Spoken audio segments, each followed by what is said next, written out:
સરકાર ઉપર, એ સમયની મોદી સરકાર વખત ઉપર એમને આરોપો પણ મૂક્યા હતા.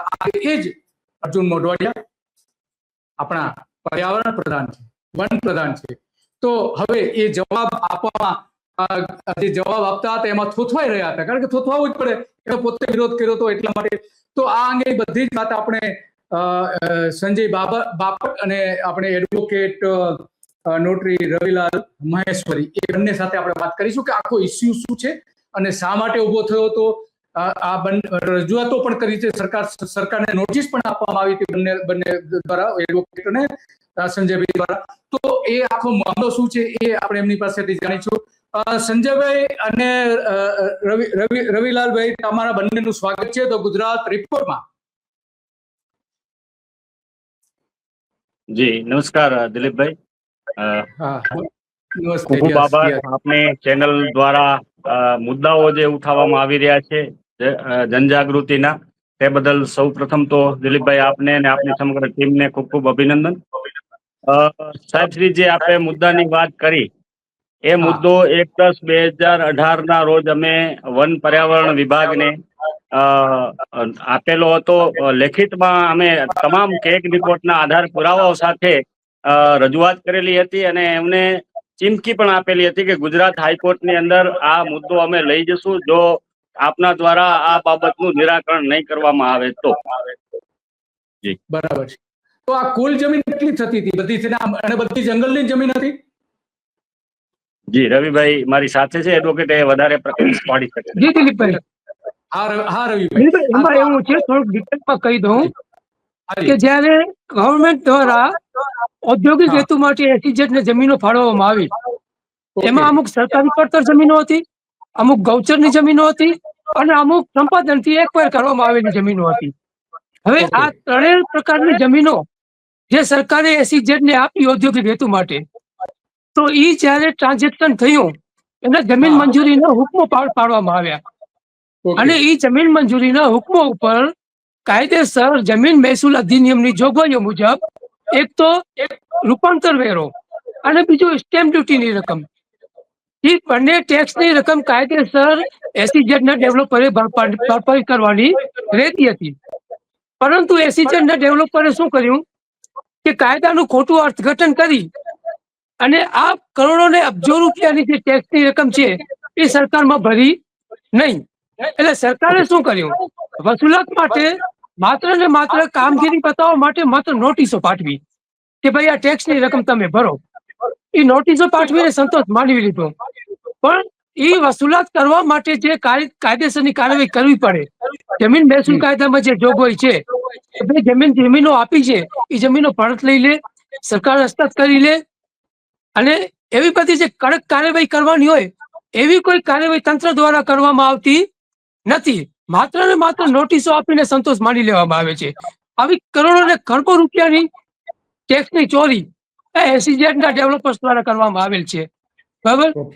ત્યાર પછી એક જંગલની જમીન એવી પણ SEZ ને હેતુ માટે એક્વાયર કરવામાં આવેલી છે. હવે જયારે જંગલની જમીન એક્વાયર કરવામાં આવતી હોય ત્યારે કાયદામાં એક જોગવાઈ છે કે નેટ પ્રેઝન્ટ વેલ્યુ એટલે કે NPV ની રકમ ભરપાઈ કરવાની હોય છે.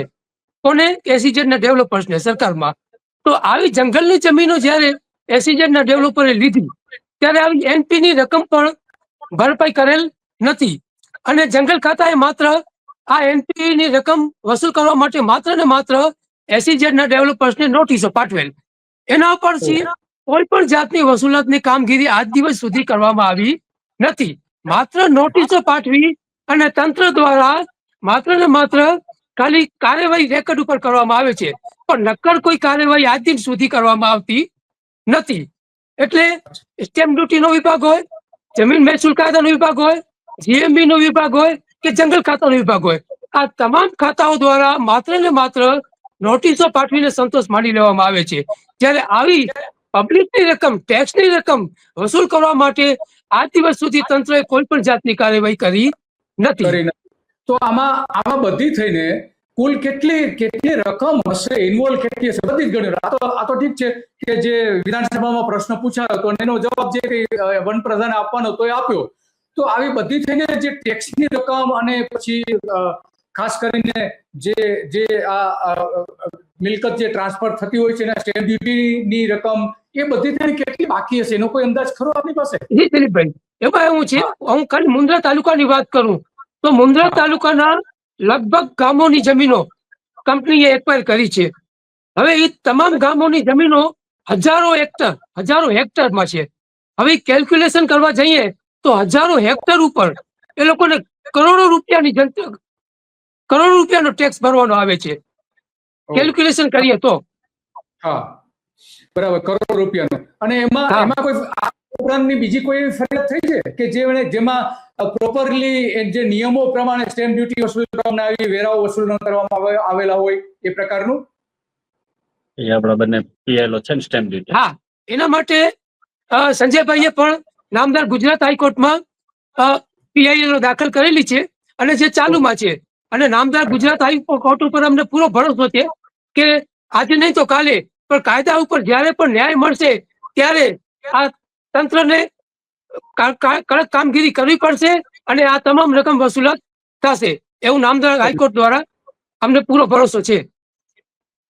હા, બરાબર છે. હાઈકોર્ટમાં આ પીએલએલ થયેલ સ્વાભાવિક છે. હાઈકોર્ટ તો પુરાવાના આધારે જ નક્કી કરતી હોય છે. જે રીતે હમણાં જે ચુકાદો આપ્યો હતો તો ભાઈ ગૌચરની જમીન છે પરત આપવી જોઈએ. આ રીતે હાઈકોર્ટ તો ન્યાય આપે જ છે, એમાં તો કોઈ સવાલ નથી. તો આ ઉપરાંત બીજી કોઈ આ જે વન વિભાગની ને જે એ આખી જે ઘટના બની એમાં કુલ રકમ કેટલી ઇન્વોલ્વ થાય છે બધી થઈને?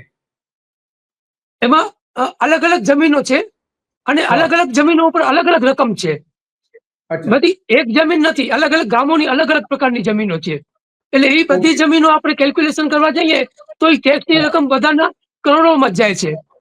કરોડોમાં, હા, બરાબર. આજે સીએજીએ જે વાંધો ઉઠાવ્યો છે ઇકો ક્લાસ 2 અને ઇકો ક્લાસ 1 ની, ઇકો ક્લાસ 4 ની જે રકમ જે નાયબ વન સંરક્ષણ અધિકારીએ જે વસૂલ કરવા જોઈતા હતા એ રકમ કેટલી? માનો કે અત્યારે વ્યાજ સહિત, કારણ કે 2007-8 નો મામલો છે, તો વ્યાજ સહિત કેટલી આપવાની થાય અને એકચ્યુઅલ કેટલી છે અત્યારે?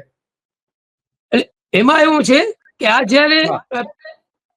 જયારે યુઝર એજન્સી દ્વારા જયારે અર્થઘટન કરવામાં આવ્યું આનું એનપીએ નેટ પ્રેઝન્ટ વેલ્યુ નું, તો એમાં શું છે કે એમાં પણ કંપનીને છાવરવામાં આવ્યું છે. ઓછી રકમ બતાડવામાં આવી નેટ પ્રેઝન્ટ વેલ્યુ ની. ખરેખર જે કાયદા મુજબ થતી હતી એ વધારે થતી હતી રકમ. તેમ છતાં પણ ઓછું એનું મૂલ્યાંકન કરી અને કંપનીને એક બાજુ ફાયદો કરાવવામાં આવ્યો છે તંત્ર દ્વારા. અને એ રકમ પણ આજે જોવામાં જઈએ તો એ રકમ પણ આજે કરોડોમાં જાય છે રકમ. એટલે હા, યસ, કરોડોમાં જાય છે. તો હવે તમે રજૂઆતો કર્યા પછી સંજયભાઈ, તમે જે લેખિતમાં રજૂઆતો કરેલી છે પછી કઈ અધિકારીઓ દ્વારા એનો જવાબ આપવામાં આવ્યો, ગવર્મેન્ટ દ્વારા જવાબ આપવામાં આવ્યો છે ખરો?